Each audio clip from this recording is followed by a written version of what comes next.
Selamat datang di channel Hilmi Belajar. Video ini merupakan lanjutan dari video sebelumnya tentang membuat sebuah project baru dari software GP Designer 3, di mana software ini digunakan untuk mendesain sebuah HMI.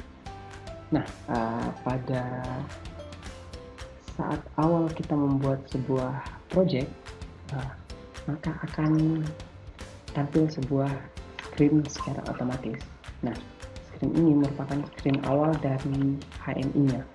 Nah, untuk di screen ini kita ganti nama dulu dengan cara klik menu screen, pilih screen property.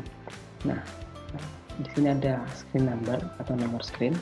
Nah, itu screen 1, yaitu screen yang dibuat secara otomatis pada saat kita buat project baru.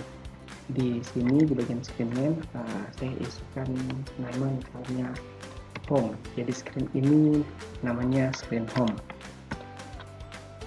Nah, screen ini kita bisa perbanyak jumlahnya sesuai dengan kebutuhan kita. Untuk membuat sebuah screen baru, caranya klik menu screen, terus pilih new, lalu pilih base screen. Akan tampil kotak dialog screen property untuk screen nomor yang kedua. Artinya ini adalah screen kedua, terus di bagian screen name kita beri nama dia screen menu. Jika sudah, silakan klik OK. Nah, di sini kita sudah punya dua buah screen. Yang pertama itu screen home dan yang kedua itu screen menu. Jika kita ingin menggambarkan membuat desain pada screen home, silahkan klik window home. Jika kita ingin membuat desain pada screen menu, silahkan klik window menu. Misalnya di bagian home ini saya akan buat sebuah teks, di mana teks ini saya bisa diambil dari menu figur, terus pilih teks, atau bisa klik ini yang A, atau ada teks di bagian pojok dari kanan software. Ini biasanya posisinya bebas sih, tapi biasanya itu di sebelah kanan. Terus ini di klik kiri pada bagian teks, terus arahkan mouse-nya ke dalam screen. Karena saya akan membuat teks pada screen 1, maka mouse-nya saya akan pada screen 1, screen home. Terus saya klik kiri pada screen. Nanti akan muncul kotak dialog teks. Nah, silahkan masukkan teksnya di sini, misalnya Unit Mesin Interface. Oke. Untuk mengubah jenis tulisannya, silahkan klik font. Di sini akan tampil jenis tulisannya. Misalnya di sini saya gunakan jenis Arial. Nah, jika kita ingin membuat tulisan cetak miring, silahkan aktifkan italic. Jika kita ingin menggaris bawah, silahkan aktifkan underline. Untuk mengubah ukuran tulisan, silahkan klik size. Misalnya di sini saya gunakan size 28. Oke, untuk warna tulisan, text color misalnya saya gunakan warna putih karena di sini tampilan screen itu warna hitam. Sedangkan kalau kita misalnya mau buat tulisannya blok, akan bold. Jika sudah, silahkan klik OK. Nah, sini tulisannya ini bisa kita gerakkan tergantung kita mau letakkannya di mana. Misal caranya klik kiri pada tulisan, nanti akan muncul gambar kursor seperti ini, terus ini diklik kiri sambil tahan, terus digerakkan. Misalnya tulisannya akan saya letakkan di sini. Oke. Tampilan ini, yang home ini, yang ada tulisan Human Interface, pada saat disimulasi ini akan muncul lebih awal karena dia merupakan screen nomor 1. Jika kita ingin menuju ke screen nomor 2, caranya kita harus buat sebuah tombol yang akan menuju ke screen nomor 2. Jadi caranya klik menu object, terus pilih switch, terus pilih go to screen switch, atau kita bisa gunakan yang ini. Jadi silahkan klik arah panah ke bawah ini, terus pilih go to screen switch. Silahkan arahkan mouse-nya ke dalam screen 1, terus klik kiri sambil ditahan, terus digerakkan mouse-nya untuk menggambarkan tombolnya. Oke. Untuk mengedit tombolnya, silahkan klik 2 kali pada switch atau tombol yang telah dibuat. Nah, di sini akan muncul kotak dialog Go to Screen Switch. Pada bagian Screen Number, silahkan klik nomor 2. Artinya, tombol ini akan mengarahkan kita ke screen yang kedua. Atau bisa juga kita pilih dengan menggunakan Browse, terus pilih 2. Atau screen yang telah menu sesuai dengan nama yang telah kita beri di awal tadi. Terus klik OK, terus ini klik di tombol ini kita juga bisa menambahkan tulisan, misalnya tulisan menu. Untuk membuat tulisannya silahkan klik text. Nah, sini silahkan tekan tuliskan misalnya menu. Ini juga sama, di bagian font ini kita bisa ganti model tulisannya sesuai dengan kemauan kita. Terus untuk ukurannya juga sama, di bagian text size ini sesuai dengan ukuran yang kita inginkan. Untuk warnanya juga sama, di bagian text color terus kita memilih sesuai yang diinginkan. Jika kita ingin membuat tulisannya bold, silahkan aktifkan bold atau shadow atau solid. Nah,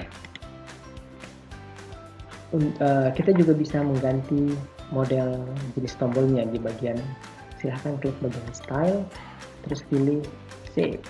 Nah, di sini berbagai jenis variasi tombol sesuai dengan keinginan kita. Jika sudah, misalnya kita tentukan satu jenis bentuk terus pilih OK. Di sini saya masih menggunakan jenis yang standar. Terus jika sudah, terus klik OK. Nah, tombol ini akan berada di bagian awal screen yang berfungsi untuk menuju ke screen kedua. Oke, di bagian screen kedua ini, sekarang saya aktifkan screen kedua. Di bagian screen kedua ini, saya buat satu tombol lagi untuk kembali ke screen 1. Artinya di bagian screen 2 ini, saya buat tombol back. Caranya juga sama, kita pilih Go to Screen Switch, terus arahkan ke screen 2, terus kita gambar. Nah, ini juga diklik 2 kali, terus di bagian Screen Number, kita masukkan nomor 1. Artinya tombol ini akan menuju ke screen 1 atau screen home. Atau bisa juga dipilih lewat Pro. Terus di bagian teks, kita masukkan misalnya di sini home. Artinya pada saat tombol ini ditekan, dia akan kembali ke home.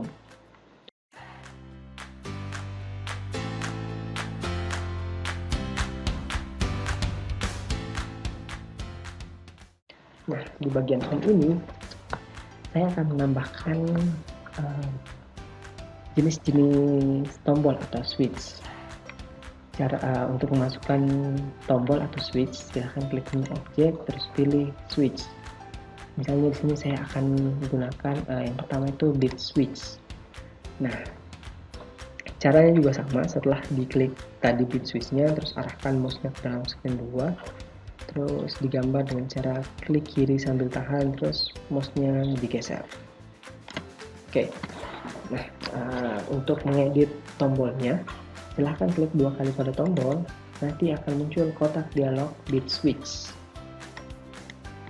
Bagian ini sangat penting karena bagian ini itu yang akan mengkomunikasikan antara HMI dan PLC-nya. Jadi bagian device ini itu kita masukkan alamat sesuai dengan alamat yang kita gunakan di bagian PLC. Misalnya karena di sini saya menggunakan PLC Mitsubishi, jadi di bagian device saya masukkan alamat X0. Artinya ini X itu untuk bagian input, sedangkan 0 ini adalah pin 0 pada PLC. Di bagian action ini terdapat 4 action, yaitu momentary, set, alternate, dan reset. Oke, untuk membedakan antara keempat jenis action ini akan saya buat 4 buah tombol dengan actionnya masing-masing berbeda. Di awal ini saya pilih action momentary, terus di bagian text saya masukkan moment, artinya tombol ini actionnya itu momentary. Terus saya pilih OK. Terus saya buat tombol lagi untuk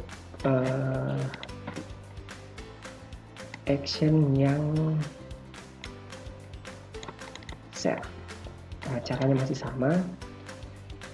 Terus tapi di sini device-nya saya bedakan. Artinya jika di awal tadi device atau alamatnya itu X0, untuk yang ini untuk action set saya gunakan alamat X1.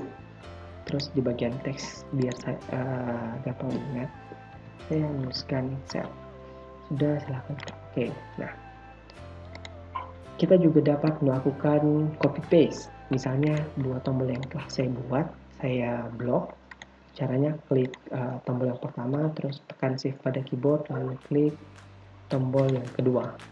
Terus tekan Ctrl C pada keyboard, terus tekan Ctrl V pada keyboard. Nah, misalnya saya akan meletakkan di sini.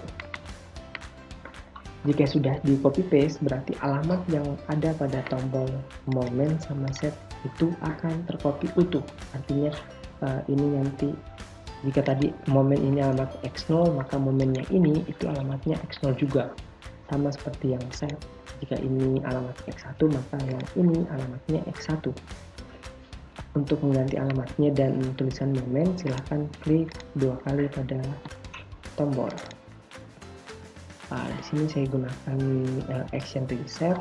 Nah, untuk yang mode set reset, device-nya ini kita gunakan satu alamat, artinya alamat yang sama. Alamat yang sama ini dia bisa mode set dan mode reset. Jika tadi di bagian set itu alamatnya X1, di bagian device ini untuk action reset juga saya gunakan X1. Terus di bagian teks saya masukkan preset. Ya sudah, oke. Nah, dan yang keempat ini untuk yang mode action alternate. Di bagian device-nya saya masukkan X2. Oke. Oh sorry, di bagian teksnya ini ganti ke ALT, ya, alternate. Sudah, silahkan klik OK. Nah, pada screen 2 ini saya terdapat 4 buah tombol dengan action yang berbeda-beda, mulai dari momen, momentary, set, reset, dan alternate. Alamatnya juga berbeda, hanya set dan reset yang menggunakan alamat yang sama. Selain tombol, saya akan menambahkan sebuah lampu. Jadi artinya ada input dan ada output. Untuk menggambarkan lampu, bisa klik menu objek, terus pilih lamp, lalu pilih bit lamp. Atau bisa juga gunakan yang ini. Silahkan diklik lamp, terus pilih bit lamp. Nah, untuk menggambarkannya juga caranya sama. Arahkan jika sudah diklik tadi lampnya, lampunya, lamp, terus bit lamp, arahkan mouse-nya ke dalam screen 2, terus klik kiri lalu gerakan untuk menggambarkan lampunya. Misalnya di sini saya gunakan 3 buah lampu. Ini bisa di copy paste, Ctrl C terus Ctrl V, terus Ctrl V sekali lagi. Artinya lampu ini itu akan saya gunakan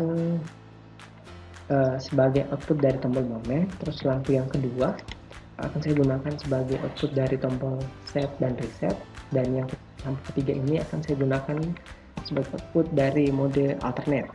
Nah, pada lampu untuk memasukkan alamatnya juga sama, klik 2 kali pada lampu, terus nanti akan muncul kotak dialog bit lamp. Terus di bagian device saya masukkan alamat Y0. Karena saya menggunakan klasik Mitsubishi, maka pada bagian outputnya saya gunakan diawali dengan huruf Y. Di sini saya akan di lampunya ini akan saya tuliskan lampu 1, oke.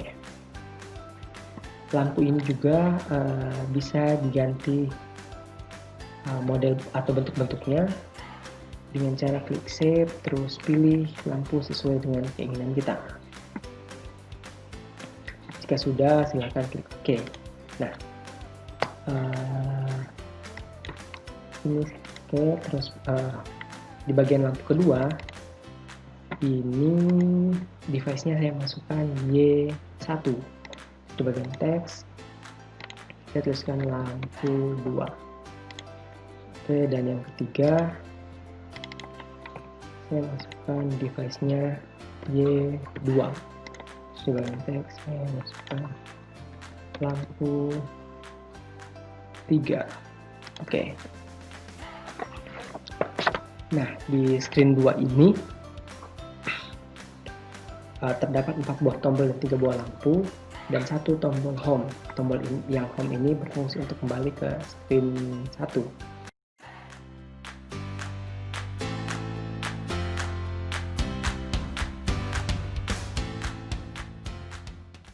Nah, untuk melakukan simulasi yang akan terlebih dahulu kita buka GXWorks 2. GXWorks 2 ini dia adalah software yang digunakan untuk membuat program PLC-nya. Nah, untuk menggambarkan ladder diagramnya, silahkan pilih item-item yang ada pada menu edit, terus pilih menu ladder symbol. Nah, ini adalah simbol-simbol ladder yang bisa digunakan. Simbol di sini, ya, ladder diagramnya di sini sangat sederhana. Saya pilih open contact, terus alamat X0 untuk tombol dengan mode momentary. Terus bagian outputannya saya pilih Y0. Terus di bagian X1 saya pilih open contact atau kontak NO X1. Terus bagian outputannya saya masukkan Y1. Terus kontak NO yang ketiga itu alamatnya X2 yang mode alternate. Terus di bagian outputannya itu Y2. Nah, untuk melakukan simulasi pada GPU Designer 3 terlebih dahulu kita harus mengaktifkan simulasi pada software GXWorks 2. Cara mengaktifkannya silahkan klik menu debug, terus pilih start stop simulation.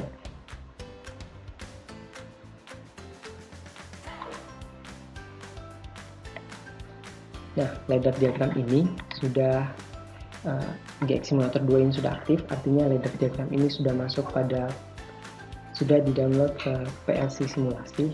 Nah, silahkan di sini kita kembali ke GPU Designer 3. Di GPU Designer 3 untuk melakukan simulasi silahkan pilih menu tools, terus simulator, pilih set.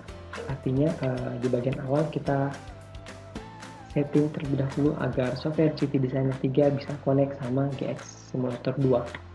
Pada bagian connection, untuk simulasi pilih GX Simulator 2, sedangkan jika di hardware-nya itu kita bisa langsung pilih CPU Direct Connection.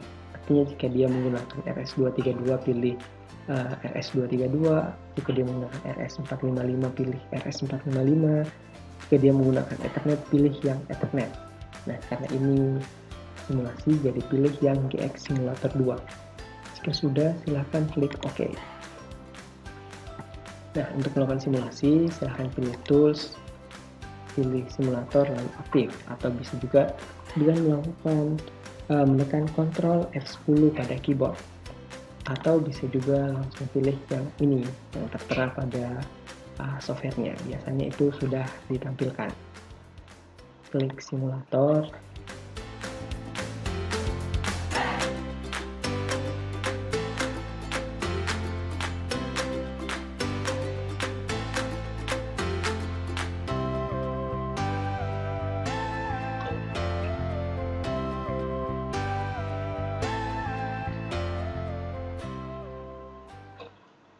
Nah, di sini sudah tampil screen awal. Yang home tadi yang ada tulisan Human Machine Interface dan ada tombol menu. Nah, pada saat ditekan tombol menu, dia akan menuju ke screen 2 atau screen menu. Dimana di screen menu tadi ada 4 buah tombol dan 3 buah lampu. Nah, tombol yang pertama itu tombol dengan action moment. Nah, tombol dengan action moment ini pada saat ditekan, lampu 1 akan on, dan pada saat tombol momen yang actionnya momen itu dilepas, lampunya akan off. Artinya tombol ini bekerja seperti push button. Jadi pada saat ditekan tombolnya terhubung, dan pada saat dilepas tombolnya tidak terhubung. Untuk yang kedua yaitu tombol dengan action set. Pada saat tombolnya ditekan, lampu 2 akan on. Pada saat tombolnya saya lepas, lampunya tetap nyala. Artinya tombol dengan action set ini dia akan tetap on pada saat ditekan, dan ketika dilepas tombolnya tetap terhubung. Nah, yang ketiga ini tombol dengan action set. Pada saat tombolnya ditekan, lampu 2 tadi akan off, karena dia tombol ini memiliki alamat yang sama dengan action set. Pada saat tombolnya dilepas, lampunya off. Nah, untuk yang mode alternate yang keempat itu mode alternate, action alternate. Jadi pada saat ditekan lampunya nyala, dan pada saat ditekan tombolnya terhubung, lampunya akan nyala, dan pada saat dilepas tombolnya tetap terhubung atau dia terlock secara otomatis. Nah, pada saat tombolnya ditekan lagi, maka tombolnya akan putus dan lampunya akan off. Ladder diagram yang saya gunakan pada simulasi ini itu ini. Jadi pada saat kontak alamat X0 itu ditekan atau terhubung, Y0 akan on, dan pada saat X0 dilepas atau tombol dengan alamat X0 ini tidak ditekan, maka lampunya akan off. Untuk dua ladder berikutnya itu sama prinsip kerjanya, namun di bagian HMI-nya itu actionnya semua berbeda. Sedangkan untuk kembali ke simulasi ke bagian screen awal atau screen home, saya tekan tombol home yang berfungsi untuk kembali ke awal. Oke, sampai di sini. Sampai jumpa di video-video berikutnya.